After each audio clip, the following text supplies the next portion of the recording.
So there's a lot of hype around generative AI. And it's not a panacea, though. It doesn't solve everything. And the hype, in a lot of cases, I think, is misdirecting, taking our attention away from more established methods and algorithms and tools that can solve our problems more efficiently. Um, so I wanted to not let generative AI take my attention too much off of these things. And as I've been reflecting on this, I've decided I want to get back to basics a lot and go from kind of the ground up to gain my footing again on some of these older tools and remind myself how they work and just to revisit them essentially to make sure my toolkit is sharp and thorough. So I'll be doing a series of videos on this topic where I dive into some of these more established AI tools, and I'll try to do them from the point of view of being non-technical. So I may get technical at times, but my intention here is to be accessible. So a lot of times I'll be including some kind of, a reference material, or in this case for today, I'll have an Excel download. Not everybody has access to doing things like Python, but pretty much everybody has Microsoft Excel. So I'll include a Microsoft Excel file that you can use and mess around with and try to get an intuitive sense for what's going on with the topic today. So the topic today is actually a pretty simple one. It's called clustering, and specifically I wanted to get into k-means clustering. This is one of the first things you'll learn if you go through a data science course, and it's very efficient, very useful tool. There are a lot of variations on it, so I'll stick to the basics today and try to keep it simple and not get into all the deep variations. I may do one or two interesting kind of different versions of it, and I may actually throw something kind of technical in there too as a little nugget if you're interested. But I will keep it mostly non-technical and make it highly accessible for pretty much everybody.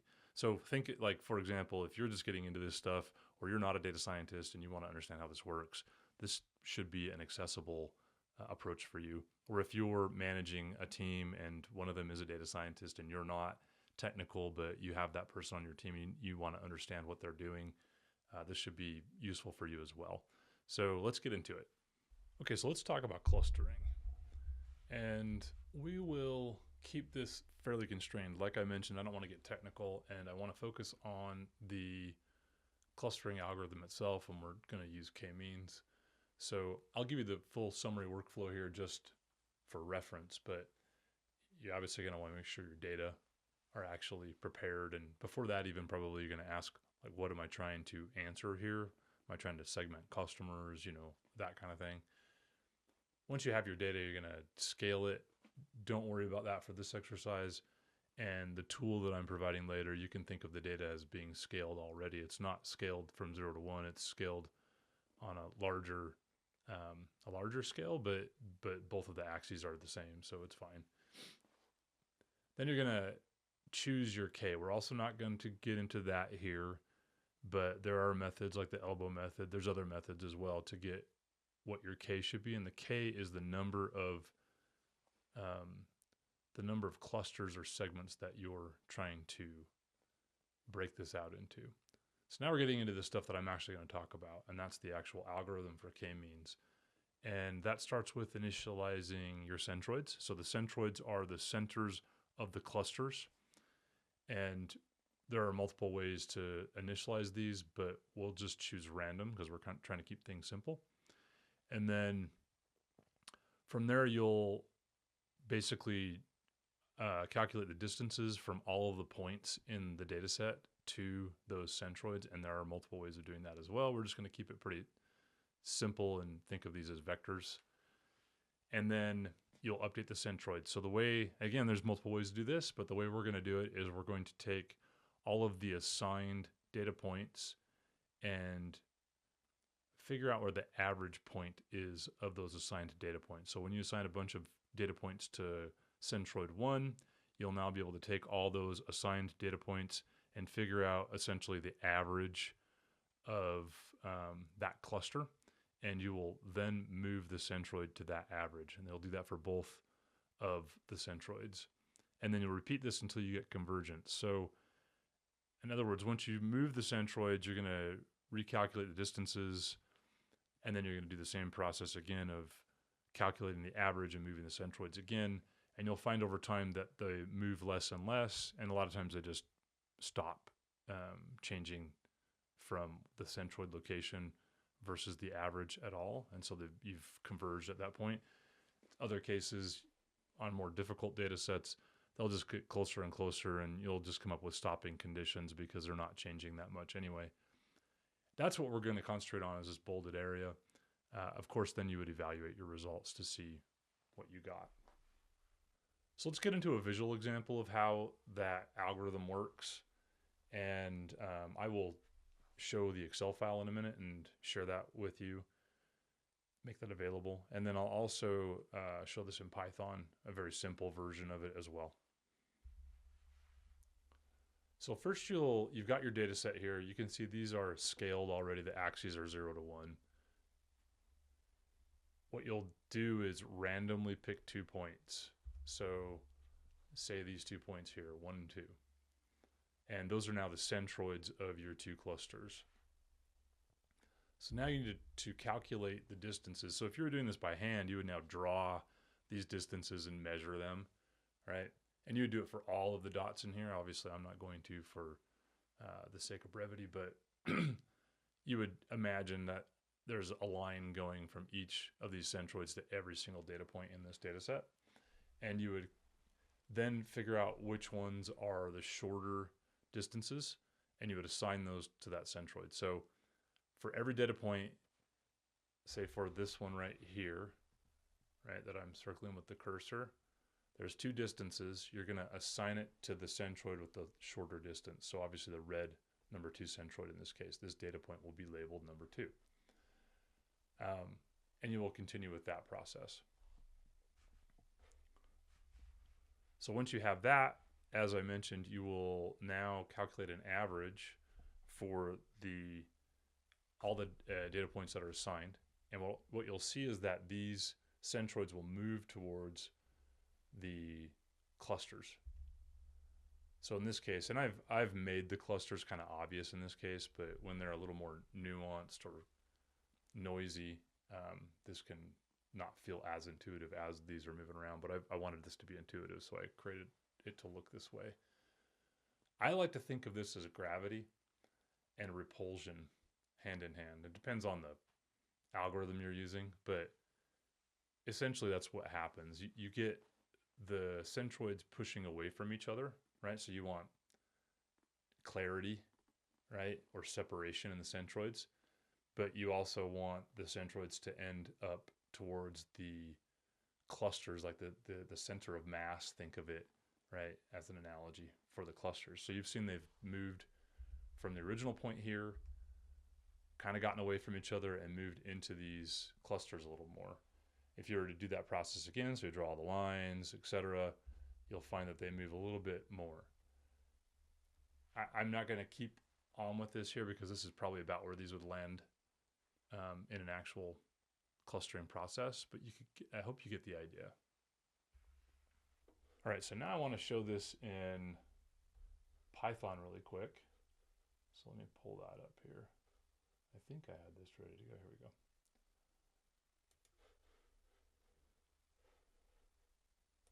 Okay, so in Python, and I'm using Jupyter Notebooks, you can use sklearn.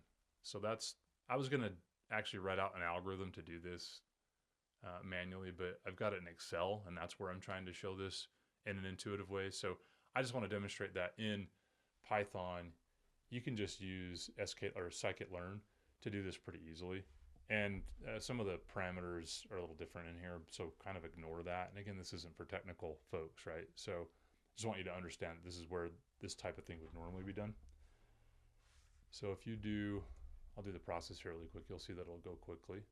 So I'm importing my data, just taking a look at it to make sure that it's, not wonky. And you can see here, these are not scaled data, but again, I've taken care of the scaling manually, so you can just ignore the fact that these aren't 0, 1.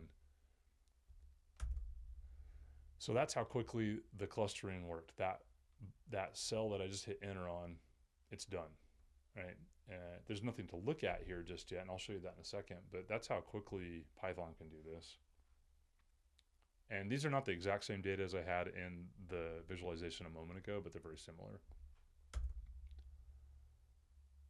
So add in the cluster labels. Now let's visualize it. You'll see, looks kind of like the chart we were looking at a moment ago. So that's how quickly that goes. Let's actually just clear this whole thing and just run it all at once.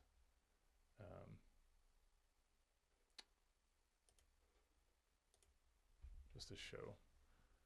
The longest part here is, yeah, so it's already done. So it's very, very quick, right? And again, I think there's, if I remember right, there's like 500 data points in this data set, so it's not much, right? All right, let's move on to the Excel file, and hopefully this is what some of you who want to play with this and kind of get a more intuitive sense and don't have Python coding skills, for example, can use to get an understanding of it a little better.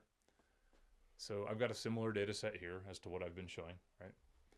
And I've put some VBA code in here. You don't need to know about that, but essentially you can do the steps that we were talking about a moment ago by pressing these buttons.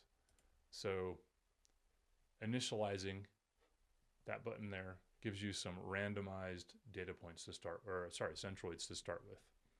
And you can see it's assigned the labels here. So it's saying, you know, next to this, we'll call this X and plus, next to the X centroid, you've got these red data points because they're closest to it, versus the plus centroid, all these data points are closest to it. Okay. So then you can iterate, and that is that update step where you now take the average of this number 2 cluster and this number 1 cluster and move these centroids into that average. So you'll see these move, okay? So now what happened is you've got some reassignment happening. You've got the separation of the 2 centroids, right? But you've also got sort of gravity towards the central tendency of these clusterings. I'm going to iterate it again. See, it just moved a little bit. That's because of that convergence that I mentioned. And you can actually tell by looking at these cells over here where it says this run and updated. So the updated would be the new centroid location. This run is the current centroid location. You can see they're the same. So it has converged. So if you hit iterate, nothing new is going to happen.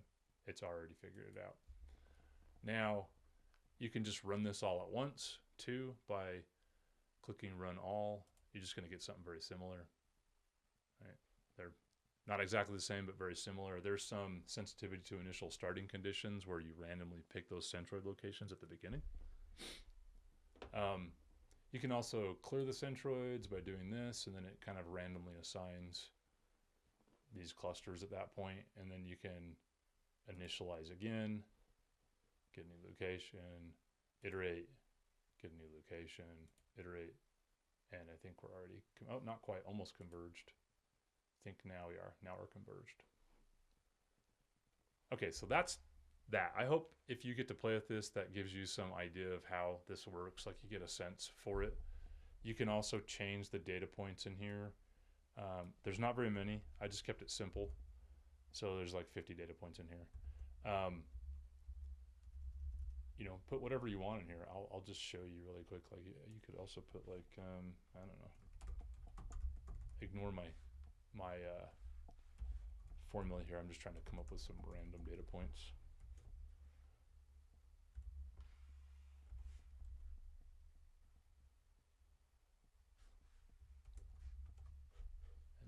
So it's going to make kind of a different situation, right, in the data here. So if I initialize, I get my random centroids, I iterate, it starts to separate, iterate, and I think we've converged now. So it's a little different than the last one. Okay, so I promised a bit of a nugget here as well for more technical folks. And I'm not going to get into the technicalities of it, but I think it's fun to think about how else you might do something like this. So I will offer something that would take more technical skill to do. I also created a genetic algorithm version. I did not code the genetic algorithm from scratch because that's pretty involved, but the way a genetic algorithm works essentially is you generate a bunch of random choices, and then you create a population out of those generated random values, call them not choices, but values. And then you apply evolutionary methods. So that's crossover mutation. There are some other kind of methods you might fit into that too. There's some variations with like Lamarckian genetics and stuff like that. But essentially, you're mimicking how biology works and you're evolving to a solution. So in this scenario, again, I didn't do that algorithm like that. I just used the solver that's built into Excel. In this scenario, I consider this to be like a genome. That's the assigned cluster. And then I have a target function here that's made up of the sum of the average, or the sum of the distances, essentially. And then I divided it by the distance between the centroids. So that's like that gravity and repulsion again. And you want this to be a small number. So I told the solver to try to make a small number out of this. I won't get into any of the minor details like assigning constraints and things like that. But the point here is that this will now change based on that approach rather than taking the iterative approach we were doing here. Now I'm going to press the button to run this, and you're going to see it takes a long time. You would not use this approach for something this simple. This would be for more nuanced scenarios. And I'm really just trying to get you thinking about like other ways of doing something like this. So I'm going to click this, and you'll see it'll take a little while. Down here at the bottom, you can see it's going through all these sub problems. Again, this is super overkill. We're going to end up with something pretty similar to this. There's a possibility it might switch the clusters or something like that, but it'll probably look just about like how it already is displayed on here. And we'll then compare it to the k-means approach on the other tab to see how close the result is. Oh, except that we changed the data on there. So I will change the data on the other tab to match these data again so that we can compare it. You can still see it's still running. So this is computationally expensive. Okay, we've finished. I'll just pull up this little window here. You know, cannot improve on the current solution. So this is what we got. So let's take these same data points and see what they would look like in the solution and the other approach, just to get the intuitive sense for, is this similar? Let's run all. Okay, so it switched the clusters. That doesn't really matter because it essentially made the same two clusters. There's a little bit of difference right here you see in the center where there's some, you know, crossover probably in the distances. You can see it's very, very similar result. Okay, so that's it. I hope this helps. If you enjoy this kind of thing, please follow, please like. I'm trying to grow my channel and my presence here, and I'd like to help as much as possible. This is stuff I really enjoy doing, and I enjoy sharing it as well. The Excel file I'll make available as a link, and I'll also put the Python file, the IPYMB file as well, for those of you who are Python people. And I know this isn't the most complex machine learning method, but I'm hoping it's a good sort of dipping a toe into taking this approach to sharing these things. So until next time, have a great one. Thanks. Bye.